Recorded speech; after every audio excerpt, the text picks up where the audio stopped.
നമസ്കാരം. 2026 നിയമസഭാ ഇലക്ഷൻ വരാനിനി ദിവസങ്ങൾ, ഒറ്റ ദിവസം മാത്രമേ ബാക്കി നിൽക്കുന്നുള്ളൂ.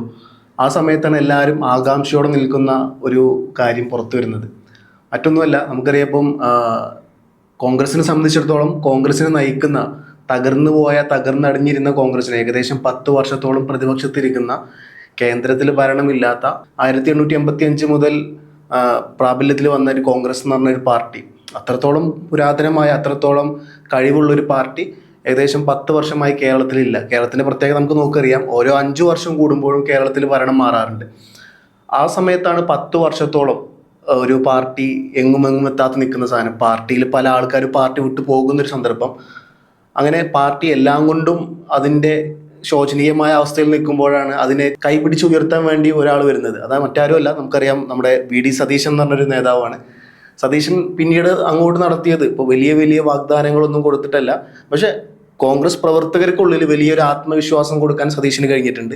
അതിൻ്റെ ഏറ്റവും വലിയ തെളിവുകൾ നമ്മൾ പലപ്പോഴും കണ്ടതാണ്. ഇപ്പം പാലക്കാട് നടന്ന ഉപതെരഞ്ഞെടുപ്പിൽ നമ്മൾ കണ്ടതാണ്. ഏകദേശം 3 ഇരട്ടിയോളം അവിടെ ഉണ്ടായിരുന്ന ഭൂരിപക്ഷം വർദ്ധിപ്പിച്ചിട്ടാണ് അവിടെ സതീശനെ വിജയിപ്പിച്ചത്. അത് മാത്രമല്ല, കോൺഗ്രസിൻ്റെ ഇപ്പം പല നേതാക്കന്മാർക്കിടയിലും ഒരുമിച്ച് കോൺഗ്രസ് എന്ന് പറഞ്ഞാൽ നമുക്കറിയാം, ഒരുപാട് മുന്നണികൾ കൂടിയ, ഒരുപാട് പാർട്ടികൾ കൂടിയ ഒരു മുന്നണിയാണ്. ആ മുന്നണിയെ ഒറ്റക്കെട്ടായി നിർത്താൻ വലിയ പങ്ക് വഹിച്ചിട്ടുള്ള ഒരു നേതാവ് കൂടിയാണ് സതീശൻ എന്ന് പറഞ്ഞു കഴിഞ്ഞാൽ. പിന്നെ സതീശൻ കൊടുക്കുന്ന മറ്റൊരു കാര്യം എന്താണെന്ന് വെച്ച് കഴിഞ്ഞാൽ, ഏത് തെരഞ്ഞെടുപ്പ് നടക്കുമ്പോഴും സതീശൻ പറയുന്ന ഒരൊറ്റ കാര്യമേ ഉള്ളൂ: ജയിച്ചു കഴിഞ്ഞാൽ അതിൻ്റെ ഉത്തരവാദിത്തം, അതിൻ്റെ ക്രെഡിറ്റ് എന്ന് പറയുന്നത് പൂർണ്ണമായിട്ടും ടീം UDFനാണ്.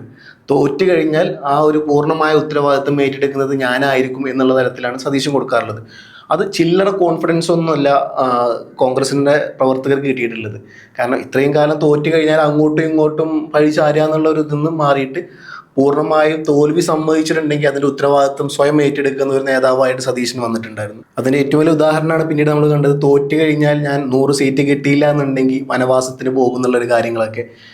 ഇത് മാത്രമല്ല, പലപ്പോഴും വെള്ളാപ്പള്ളി നടേശനെ പോലുള്ള ആളുകൾ ചില തരത്തിലുള്ള വർഗീയമായ കാര്യങ്ങൾ പറയുമ്പോഴും അതിനെതിരെ മിണ്ടാതിരിക്കുന്ന പല കോൺഗ്രസ് നേതാക്കന്മാരുണ്ടാകുമ്പോഴും വോട്ട് ജാതി അടിസ്ഥാനത്തിലോ മതാടിസ്ഥാനത്തിലോ നോക്കാണ്ട് കാര്യം, അതിപ്പോൾ ന്യൂനപക്ഷ വർഗീയമായാലും ഭൂരിപക്ഷ വർഗീയതയായാലും തുറന്നടിച്ച് പറയുന്ന ഒരു നേതാവ് കൂടിയാണ് VD സതീശൻ. അതുകൊണ്ട് തന്നെയാണ് പല സാമുദായിക നേതാക്കന്മാർക്കും അത്ര വലിയ യോജിപ്പില്ലാഞ്ഞിട്ടും കോൺഗ്രസ് പ്രവർത്തകർക്കിടയിൽ, ഒരുപക്ഷെ കോൺഗ്രസ് വിജയിച്ച് കയറിയാൽ പോലും സതീശനെ സപ്പോർട്ട് ചെയ്യുന്ന MLA-മാരുടെ എണ്ണം കുറവായിരിക്കും. പക്ഷേ സതീശനെ അംഗീകരിക്കുന്ന കോൺഗ്രസ് പ്രവർത്തകരുടെ എണ്ണം വളരെ കൂടുതലായിരിക്കും. അതുകൂടാതെ പാലക്കാട് മുൻ MLA ഒരു ലൈംഗിക ആരോപണം നേരിട്ടപ്പം പാർട്ടിയിൽ പലതരത്തിലുള്ള അഭിപ്രായ വ്യത്യാസങ്ങൾ ഉണ്ടായപ്പോഴും ഒരൊറ്റ നിലപാടിൽ, അതിപ്പോൾ എന്ത് തന്നെ ആയാലും ആ നേതാവിനെ മാറ്റി നിർത്തണം എന്ന്, എന്താ പറയുക, അങ്ങോട്ടും ഇങ്ങോട്ടും ചിന്തിക്കാതെ ഒരൊറ്റ ദിശയിലേക്ക് നീങ്ങിയ നേതാവ് കൂടിയാണ് VD സതീശൻ എന്ന് പറഞ്ഞൊരു നേതാവ്.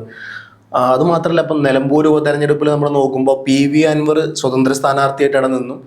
പല ലീഗ് നേതാക്കന്മാരടക്കം പല നേതാക്കന്മാരും ആ സമയത്ത് പറഞ്ഞൊരു കാര്യം അൻവറിനെ കൂടെ നിർത്തണം എന്നുള്ള കാര്യമായിരുന്നു.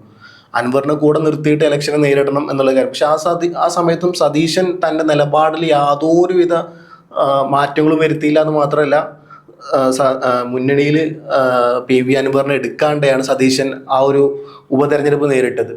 അൻവർ 20,000-ഓളം വോട്ട് പിടിച്ചു എന്നുണ്ടെങ്കിലും അത് ജയിപ്പിച്ച് കാണിച്ചു കൊടുക്കാൻ സതീശൻ എന്നുള്ളൊരു നേതാവിനവിടെ പറ്റി. ഇതിൽ നമ്മൾ നോക്കേണ്ട മറ്റൊരു കാരണം എന്താ വെച്ച് കഴിഞ്ഞാൽ, ഇപ്പോൾ തോറ്റു കഴിഞ്ഞാൽ സതീശൻ പറഞ്ഞു തോറ്റു കഴിഞ്ഞാൽ ഉത്തരവാദിത്വം താൻ ഏറ്റെടുക്കുന്നുള്ളത്. നേരെ മറിച്ച് നമ്മൾ ഇടതുപക്ഷത്തോട്ട് നോക്കുമ്പോൾ അവർ സ്ഥിരമായിട്ട് പറയുന്ന കുറച്ച് ഡയലോഗ്സ് ഉണ്ട്. CPM-നെ അല്ലെങ്കിൽ ഇടതുപക്ഷത്തെ സംബന്ധിച്ചിടത്തോളം ഇപ്പോൾ ഈയിടെയായിട്ട് വന്നൊരു കാര്യം, അവരെ തോൽപ്പിക്കാനല്ല പ്രയാസം, അവർ തോറ്റു എന്നുള്ളത് അവരെ പറഞ്ഞ് വിശ്വസിപ്പിക്കാനാണ് പ്രയാസം. തോറ്റു എന്ന് അവർ സമ്മതിക്കില്ല. അത്തരത്തിലാണ് കാര്യങ്ങൾ. അപ്പം തോറ്റു കഴിഞ്ഞാൽ CPM സ്ഥിരമായിട്ട് എടുക്കുന്ന ഒരു പല്ലവിയുണ്ട്.